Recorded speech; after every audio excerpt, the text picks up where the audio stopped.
कोथिंबीरची खमंग आणि खुसखुशीत वडी बनवण्यासाठी इथे मी कोथिंबीर निवडून बारीक चिरून व स्वच्छ धुवून या पद्धतीने अशी बारीक कट करून घेतलेली आहे. पाणी पूर्ण निथळून बारीक चिरलेली आहे. आता त्यासाठी इथे आपल्याला हिरवी मिरची घेतलेली आहे, ही तिखटवाली मिरची घेतलेली आहे आणि लसूण पाकळ्या घेतलेल्या आहेत, जिरे घेतलेले आहेत. आता आपण मिक्सरच्या भांड्यामध्ये याचं एक वाटण बनवून घेऊया. आपला लसूण मिरची आणि जिरे यांचा ठेचा देखील बनवून तयार झालेला आहे. आता इथे सर्वात अगोदर आपल्याला बेसन पीठ घालून घ्यायचं आहे. बेसन पीठ 2 चमचे मी घेतलेलं आहे, ते घालून घेते. इथे सोबतच आपल्याला आपली वडी कुरकुरीत आणि खुसखुशीत व्हावी यासाठी इथे मी तांदळाचं पीठ घेतलेलं आहे, ते घालून घेतलेलं आहे. तीळ घेतलेले आहेत, ते घालून घेऊयात आपण. तसेच ओवा घेतलेला आहे. ओव्यामुळे वडी खूप खुसखुशीत अशी बनवून तयार होते. त्यासाठी इथे ओवा मी हातावर असा चोळून व्यवस्थित घालणार आहे. सोबतच इथे आपल्याला हळद देखील घालून घ्यायची आहे. अर्धा छोटा चमचा हळद आहे, ती घालून घेते. चवीपुरतं आपल्याला इथे मीठ देखील घालून घ्यायचं आहे. थोडासा अगदी हिंग देखील आपण इथे वापरणार आहोत. आणि एक खास पदार्थ म्हणजे मी आज आपली वडी खूप चटपटीत आणि चटकदार लागावी यासाठी इथे मी ही चिंच गुळाची चटणी बनवून घेतलेली आहे. याचा व्हिडिओ देखील यूट्यूबवरती अपलोड केलेला आहे. हवं असेल तर घाला, नाहीतर नाही घातलं तरी देखील चालेल. किंवा तुम्हाला लिंबू पिळायचं असेल तरी देखील तुम्ही ते लिंबू पिळू शकता. किंवा तसंच बनवलं तरी देखील वडी खूपच छान अशी बनवून तयार होते. पण जरा चटपटीत चटकदार लागावी यासाठी मी ही चिंच गुळाची चटणी टाकलेली आहे. 1 छोटा चमचा घेतलेली आहे. आता हे सर्व साहित्य आपल्याला सुरुवातीला अगोदर मिक्स करून घ्यायचे आहे. इथे मी लाल तिखटाचा वापर करणार नाही, कारण इथे हिरवी मिरची घेणार आहे ना, तर ही मिरची खूप तिखट आहे. त्यामुळे मी आपल्याला आवश्यकतेनुसार आपण घालून घेऊयात. तिखट कितपत आहे त्यानुसार. तिखटवाली आहे त्यामुळे मी खूप जास्त घेतलेली नाही आहे. हे सर्व व्यवस्थित आपल्याला मिक्स करून घ्यायचं आहे. खूप जास्त प्रमाणात पिठाचा वापर करायचा नाही.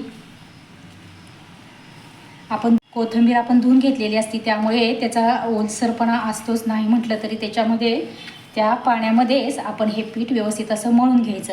नाहीतर मग काय होतं, पाणी जर खूप राहिलं असेल ना तर पीठ खूप लागतं आणि मग कोथिंबीरची टेस्ट लागत नाही. त्यासाठी आपण पाणी घालायचंच नाही आहे सुरुवातीला. गरज असेल तरच एखाद दुसरा चमचा आपण पाणी वापरणार आहोत, नाहीतर पाण्याची आवश्यकता नाही लागणार. इथे अगदी किंचितसं 1 चमचावर पाणी घेतलेलं आहे. त्यातील पण मी थोडंसंच पाण्याचा हपका अगदी मारून घेणार आहे यावरती, म्हणजे बाइंडिंग व्यवस्थित होईल. हे पहा, इथे या पद्धतीचं गोळा बनवून आपला तयार झालेला आहे. इथे ताटाला मी अगोदरच तेल लावून घेतलेलं होतं आणि हाताला पण आपण थोडंसं असं तेलाचा हात लावून घ्यायचा आहे आणि आपली वडी छान अशी थापून घ्यायची आहे. तुम्हाला जर रोल बनवायचा असेल तर तुम्ही रोल देखील बनवून घेऊ शकता, पण मी इथे असं या पद्धतीने थापून दाखवणार आहे. हे व्यवस्थित आपण थापून घेऊयात. इथे गॅसवरती कढईमध्ये मी पाणी गरम करायला ठेवलेलं आहे आणि एक छोटी रिंग टाकून घेतलेली आहे. खूप जास्त पण पाणी घालायचं नाही. आता त्यावरती आपल्याला एक व्यवस्थित असं झाकण ठेवून घ्यायचं आहे. हे झाकण ठेवलेलं आहे. आता मीडियम गॅसवरती आपण गॅस मीडियम करायचा आहे आणि मीडियम गॅसवरती 7 ते 8 मिनिट आपण ह्या वड्या वाफवून घेऊयात. हे पहा, इथे 5 ते 7 मिनिटे झालेली आहेत. आता आपण आपली वडी चेक करून पाहूयात. आपली वडी छान अशी तयार झालेली आहे, पाहू शकता इथे तुम्ही. आता आपण गॅस बंद करूयात आणि आपण आपली वडी थंड करून घेऊयात. हे पहा, इथे आपल्या वड्या पूर्णपणे थंड झालेल्या आहेत. मी या कट करून देखील घेतलेल्या आहेत. अगदी सहजपणे या वड्या अशा निघतात, पाहू शकता इथे तुम्ही. आता या वड्या आपण तळून घेणार आहोत. जर तुम्हाला अशीच खायची असेल तर अशी देखील तुम्ही ही वडी खाऊ शकता.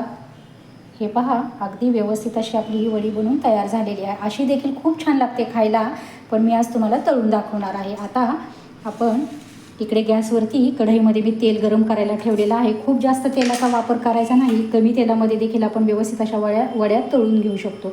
इथे आता आपण या एक करून या वड्या तळून घेऊयात. गॅस आपल्याला मीडियम करायचा आहे. मीडियम गॅसवरती आपण या वड्या तळून घेऊयात. इथे आपल्या वड्या दोन्ही साईडला देखील तळून झालेल्या आहे. गॅस आपला मीडियमच ठेवलेला आहे. आता आपण व्यवस्थित असं तेल निथळून घ्यायचं आहे आणि एका प्लेटमध्ये आपण या काढून घेऊयात. हे पहा, इथे आपली वडी छान अशी कुरकुरीत बनून तयार झालेली आहे. आवाजावरूनच तुम्हाला लक्षात येत असेल. ही रेसिपी अगदी साधी सोपी आहे. तुम्हाला ही कुरकुरीत आणि खुसखुशीत वडीची रेसिपी जर आवडली असेल तर नक्कीच व्हिडिओला लाईक करा, शेअर करा, कमेंट करा. चॅनलवरती नवीन असाल, सबस्क्राईब केले नसेल तर नक्कीच चॅनलला सबस्क्राईब करा व शेजारी बेल आयकनही प्रेस करा. धन्यवाद.